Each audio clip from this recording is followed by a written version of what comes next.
Всім привіт! Привіт! Вітаємо на каналі Тарасові Пригоди. В нас почався ранок. 9:20 на годиннику. Спали чудово. Я, правда, крутився трошки. Не померзли. І зараз я вам покажу, який у нас краєвид відкриється з намету. Я, правда, не бачив сам. Хопа. Нічого особливого. Бачимо ми наші ровери.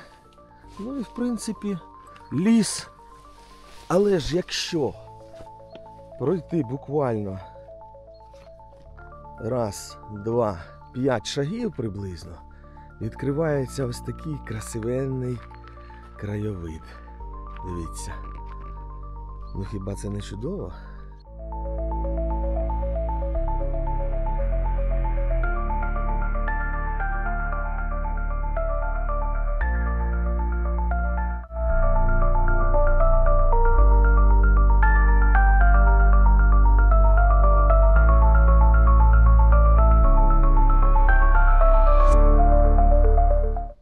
Ось так ми розташувалися. Наш невеличкий табір. Ровери примкнули між собою. Намет, ріточка, білизна сушиться, ріточкини аквашузи. Ріта, ми купатися будемо сьогодні? Да? І не холодно буде? Ну, сонечко ж підніметься. Воно вже там піднялося, але ще ніхто не купається. В минулому році ми були на Дружбівському кар'єрі. Приблизно в такий період, теж серпень. Там набагато більше людей, шумно. Тут ми засинали без музики. Тиша і краса. Це каже про те, що тут люди більш вихованіші. Це нам так попало, скоріше за все. Повезло. Ми починаємо дуже неспішно збиратися. Яка тут проблема? Проблема намет поставити. Чому? Бо скрізь камінці і колишки не так просто було забивати. Бачите, вони все одно торчать, до кінця не заб'єш. І треба обережно було ходити. Все добре. Тент в поході дуже зручна річ. На нього ми висипемо всі речі і потім по сумкам порозкладаємо. Також каремати зручно на ньому складати. Раз я придумала для себе слово.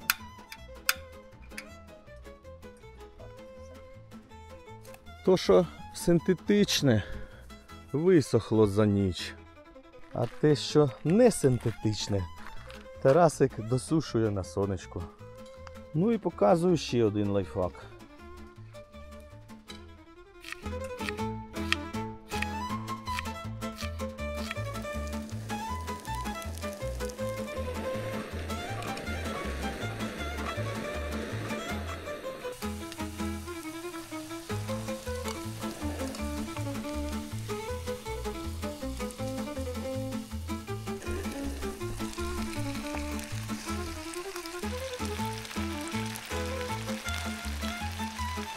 У нас сніданок.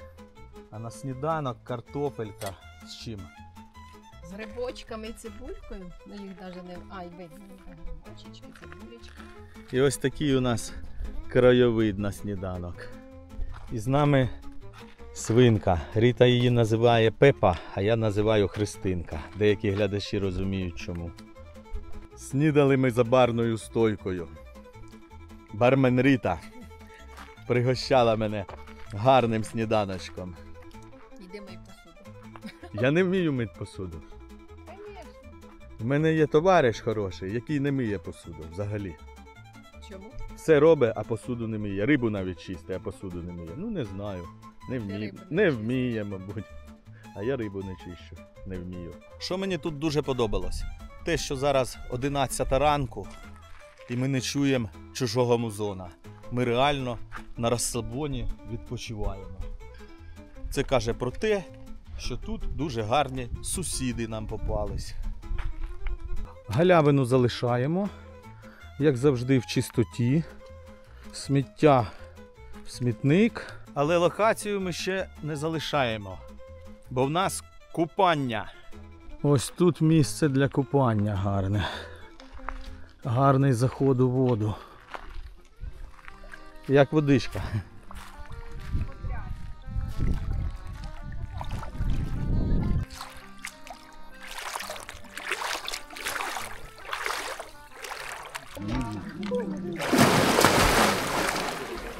О, і тут глибина.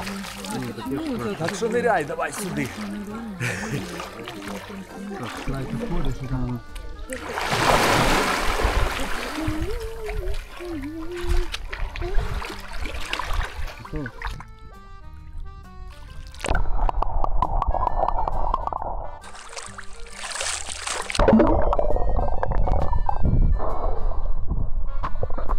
Випробував камеру під водою.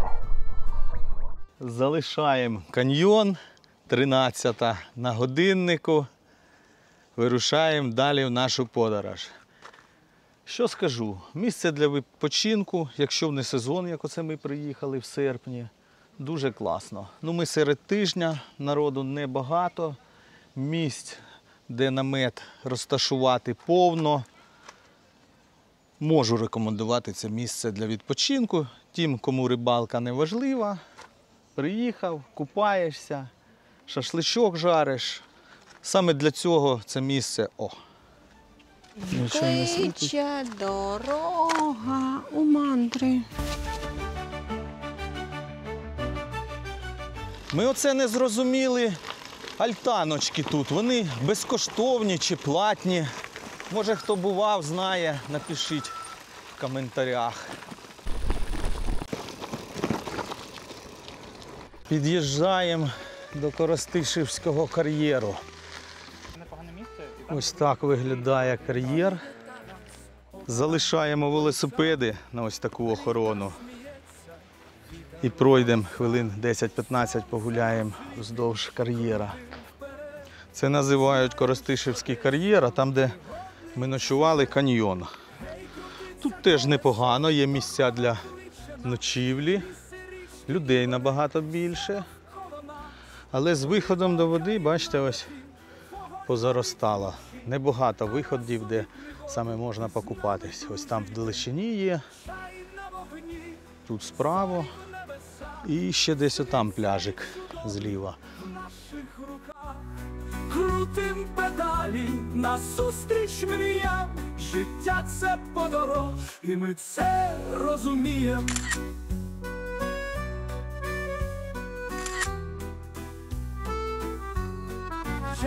Яка твоя думка про цей кар'єр?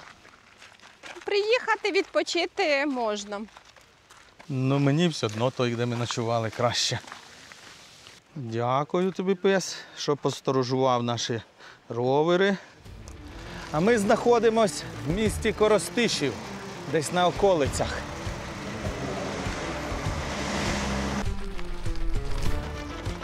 Околицями міста завжди краще. Завжди бачиш все, як воно є насправді. Місточок попереду через річку Тетерів. І ось така краса тут, дивіться.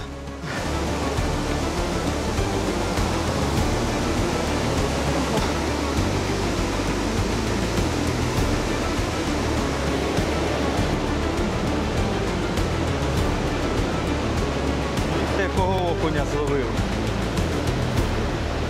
Термінатор Тарас іде на допомогу. На, термінатор. Тримаю. Тримаєш? Да. О! О!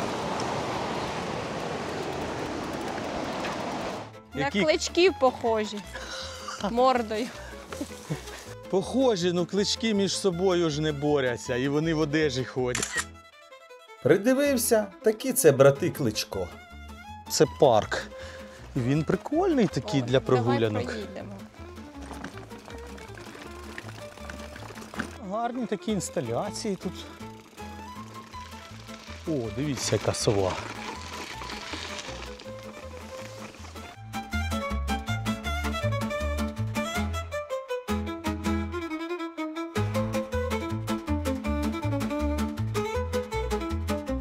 А у нас морозиво. Бачите, яке Ріта собі замовило. Потім місяць не буде їсти. Чому? Бо велике, наїсися наперед. А в мене маленьке. Розкажи, що трапилось, поросятка. Пережала стаканчик, сили не відчувала. Чим міг, тим допоміг. Стакан роздобув, серветки роздобув. Центр міста. Будинок культури. Тут взагалі дороги старі, тротуари старі, але трава покошена. Залишили місто Коростишів. Ну що скажу, як і більшість таких маленьких міст України. Дороги погані, газони погані, тротуари погані. Ось так закінчується гарна дорога. Починається гравійна. Ріточка, у нас великі гравійні і ось дорога гравійна. Ну, це ще непогана дорога. Бувало і похуже. Навіть сьогодні, так? Да? Але ж іде підйом, важкувата, швидкість впала. І ніяких цікавостей ні справа, ні зліва. Зараз будемо ковтати пилюку. Ріта вже. Фу, бля. Фу. Ось чому треба їздити в окулярах. Ну, я само собою, а Ріточка в своїх велосипедних. І коли таке трапляється, то рота краще не відкривати. Бо я балакав і тепер на зубах пісок тріщить. Нас вітає село Бобрик. Хоч трішечки буде різноманіття. 3 кілометри ми їхали по такій дорозі. Скучно, ще й пилюка від автівок летить. Ріточка, ти мені скажи, чому ми в цьому селі не бачимо гусей, курей, корів, кіз? Може, тут такі умови не дозволяють тримати худобу? Може, не тримають. Ні, ну хатки є і охайні.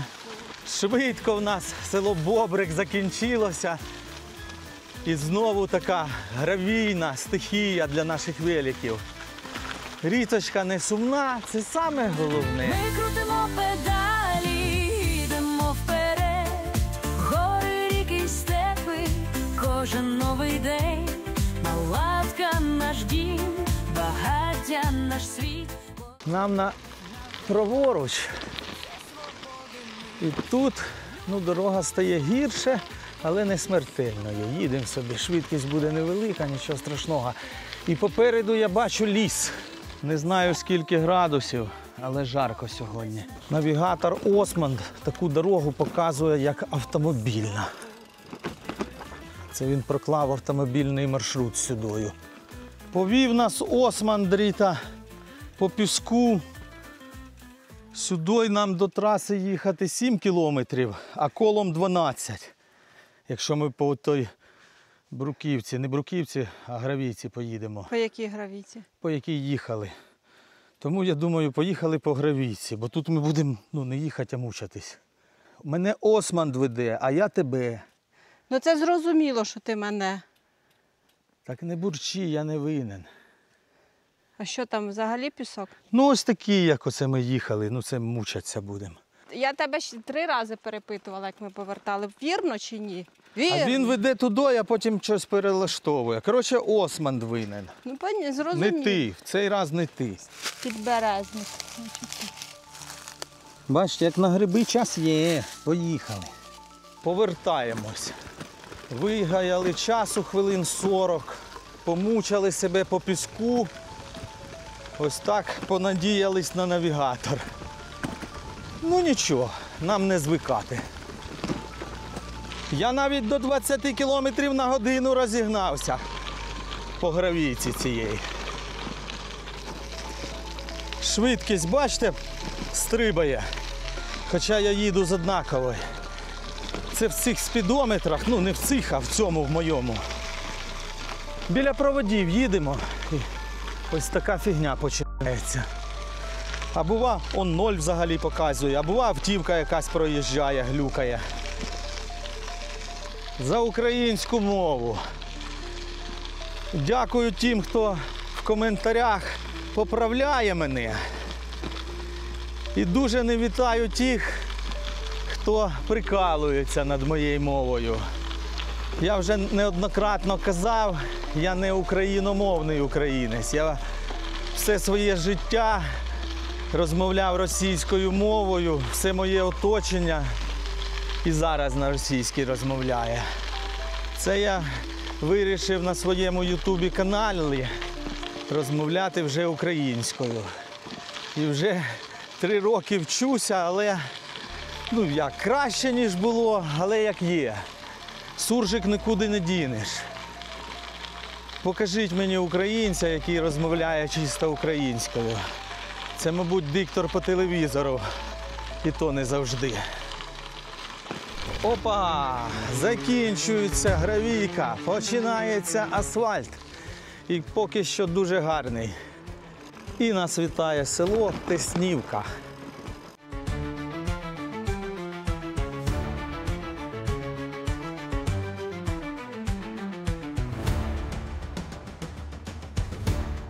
Буфет зліва.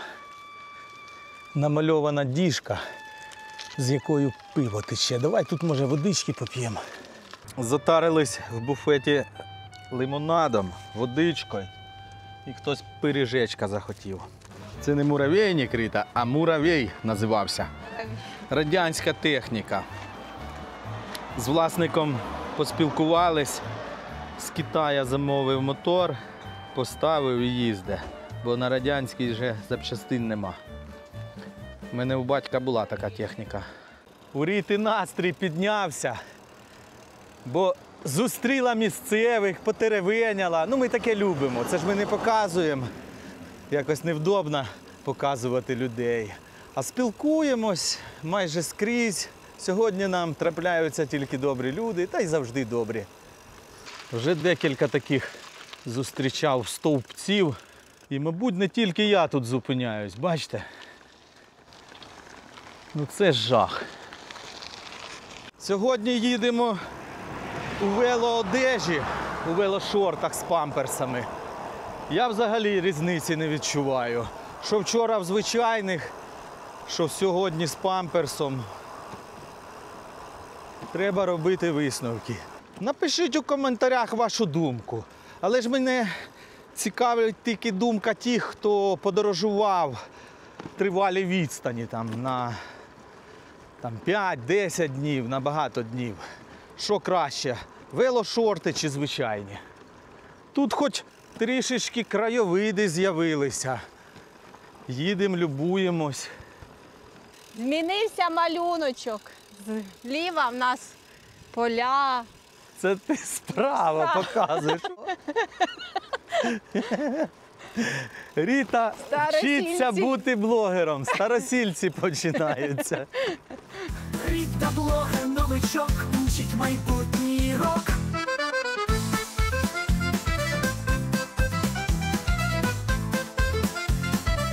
І на початку села бачимо такі симпатичні заможні хатинки. Ми спілкувалися тільки що з місцевими.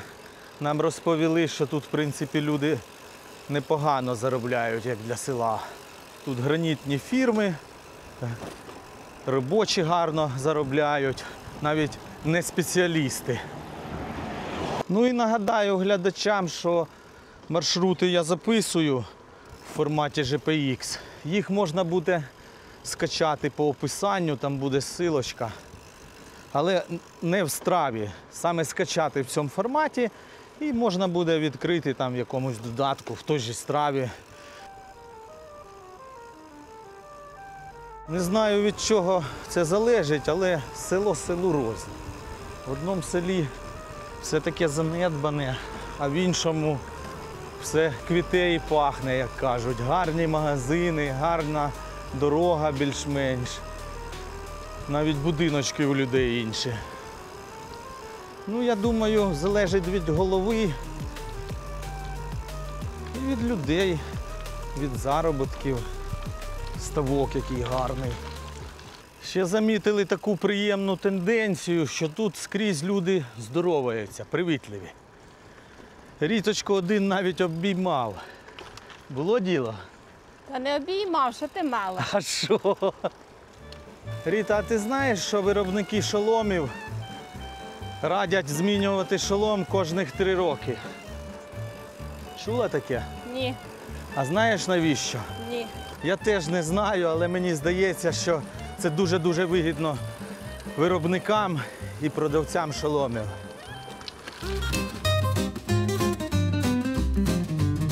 Ріта крутить педалі, вітер в обличчя, Тарас очкарик поруч, сонце кличе, колеса крутять. Дороги ремонтують, якісь новітні технології.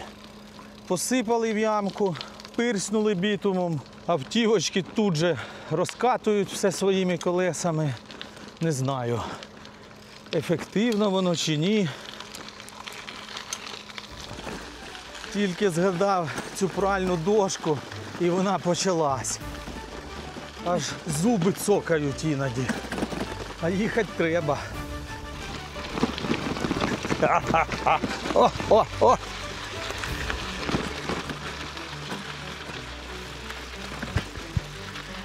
На такій дорозі можна і схуднути. Куди? Схуднути? Куди? Куди?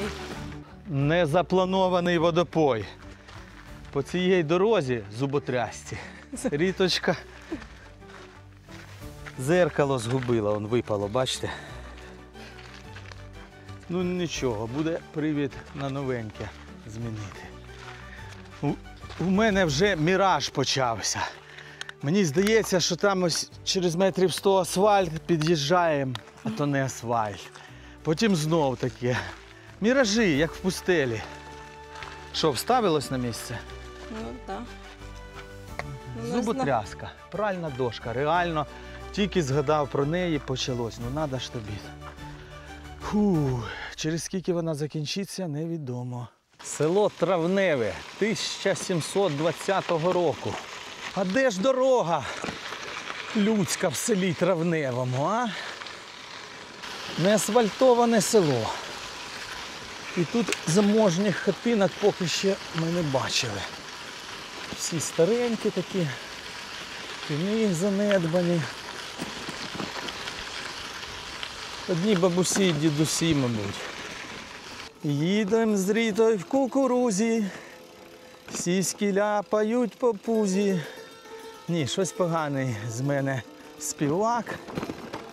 Ріта, а як це так трапилось, що ми з тобою начебто поруч, а по різним дорогам їдемо? Саме так, Ріта. Може б треба було і перепочити. Хоч не пісок, але дорога поганенька. Приємна новина. Трішечки покращилась дорога. Але невідомо, надовго чи ні.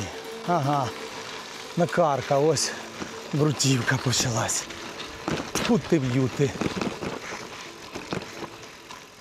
Ми не бачили, он бруківка, а тут накатали по полю дорогу. Моя глазуня Ріта додивилася, переїхали на неї, тут пом'якше нам. Дорога, яка йшла паралельно бруківці, закінчилась і зараз гірше не придумаєш. По бруківці вгору. Тарас, скажи мені чесно, ти мене до чого готуєш? До нашої мрії. Якщо трапиться чудо, що почнуть випускати за кордон тебе і мене, тебе випускають, ми поїдемо з тобою в справжні пригоди тоді. Я зрозуміла. Ти мене готуєш до найхудшого, а буде й найкраще, так? Ні, Ріточка. Буде і не знаю що, але знаєш, коли ти отак їдеш, страждаєш, а потім хоп, і дуже гарний краєвид. Це ж кайф. Ну, звісно, кайф. Дуже-дуже якісна дорога. Простояла, мабуть, років 100, і ще 100 простоїть. Нас вітає село Кичкири. Це ми тільки з навігатора про це можемо догадуватись. Знаків ніяких не було. Привіт, пес! Живність вперше побачили за сьогодні. Немаленьке село виявилось. Назва, правда, така, як і дорога. Чудово. Кичкирі. Добрий день. Вечір. Вже вечір. Як ця річка називається? Ставок. Став? Ставок. Це тобі подаруночок. Да. Дякую вам. А навіщо вам ці значки? Це мікрофон Ми відео записуємо. на камеру. Водичка чиста. Написано на мапі, що це річка Мика називається. Річка Мика. А тетерів знаєте? Тетерів, так. Да. Все. Гарного вам До дня. побачення. Хай щастить. Дякуємо. Гарний поїзд. Дякую. У нас дорога в лісі. Тінь, свіже повітря і узбіччя для велосипедистів. Це для нас на сьогодні велодоріжка, можна сказати, да, Ріта? Це точно. І як почуття, Рітуся? Чудові. Нас можуть зрозуміти тільки велосипедисти, які їздили по Брутівці. Ну це просто кайф. Ми їдемо по асфальту. Не їдемо, І- а летим. Да, і ще й по-гарному. Мені здається, що ми вже їдемо околицями міста Радомишль. Оце такі тракторці наробили дорогу, яка називається Пральна дошка. В нас на дорозі знов такий ставок. Це каскад той самої річки, яку ми трішки раніше переїздили. Водичка чистенька, вон дивіться, де люди плавають. А так виглядає річка на іншій стороні греблі. Вон там вдалечині рибалку навіть бачу. Тут як Південний Буг. Прикольно, красиво, болотом не пахне. Класно тут. Став має назву. Попирянський став. Річка Мика. Ось такий красивий тут замок. Це приватна власність. Я не знаю, чи пускають сюди людей, але він дуже красивий. Мені подобається. Нас пустили на територію. Ми тут погуляємо з півгодинки, зробимо фотосесію. 300 гривень коштує вхід за двох. Це історико-культурний комплекс «Замок-музей Радомисль». Приватний музейний комплекс, створений в місті Радомишлі. Тут знаходиться єдиний в Європі музей української домашньої ікони.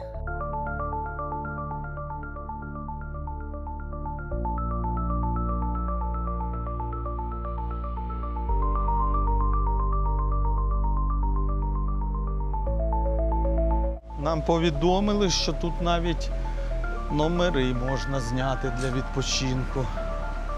Але нам задорого це буде. 3 тисячі, 4 тисячі це номер.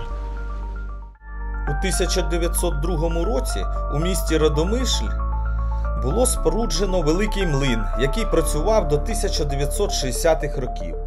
У 2007 році млин придбала Ольга Вадимівна Богомолець і розташувала тут музей. Коли проводилась реконструкція млина, було виявлено, що споруда була зведена на залишках фундаменту давнішньої будівлі. Була висунута версія, що раніше на цьому місці знаходилась відома з хроніки Радомишльська папірня, зведена приблизно в 1612 році.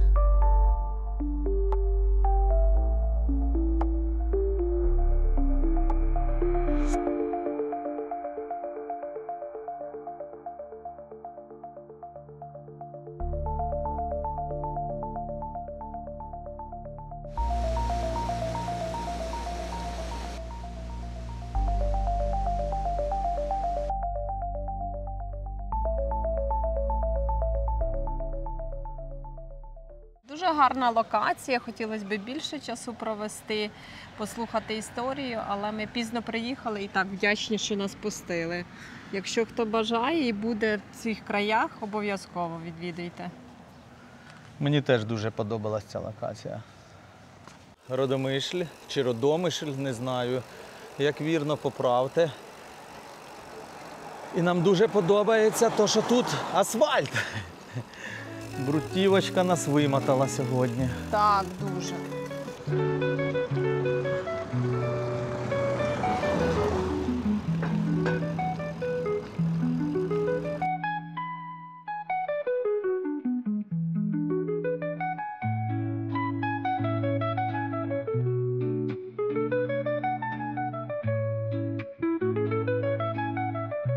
Зупиняємося ночувати в готелі.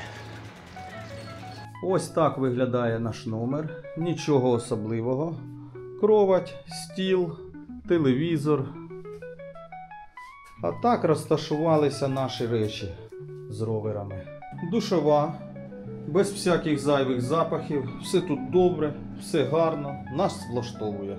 Ну а ми зараз йдемо в пошуках вечері. Зайшли повечеряти в такий красивий заклад. Чекаємо вже 40 хвилин вечерю. Нарешті ми вечеряємо. Ось така в нас смакота. Ріточка пригощає. І на цьому кажемо всім до побачення. До зустрічі!